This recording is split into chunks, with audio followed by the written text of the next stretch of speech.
चप्पल मस्त है यार। अरे महाराज पलागी कहा हो? ये महाराज घमो बैठा है महाराज तू। अरे यार लखावत ही लील गया सारे चाप को कुर्सिया ही ले गया था राजू। अच्छा अच्छा। हाँ कहा हो? नई चप्पल खरीदेगा? नहीं महाराज हाँ चप्पल खरीदे नहीं। तब राजू को पाया आएगा। अरे महाराज जब हम छुड़वा रहे ना हाँ तो हमारे बाबू भले चप्पल खरीद देते रहा हूँ हाँ। लेकिन अब हम चप्पल नहीं खरीद गुरु।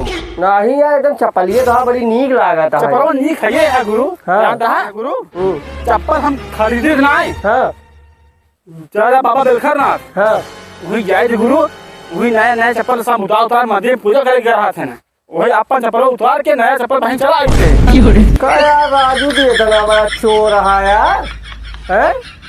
हम जाए चप्पल चुराई लिए थे। अरे गुरु चप्पल खरीदे का जो होता जब मुंह मिल जाए फिर भी चला बताइए। जा भाई जा तोहरी ने मनई जाए जो दुकानदार हो सारे भूख मर गए।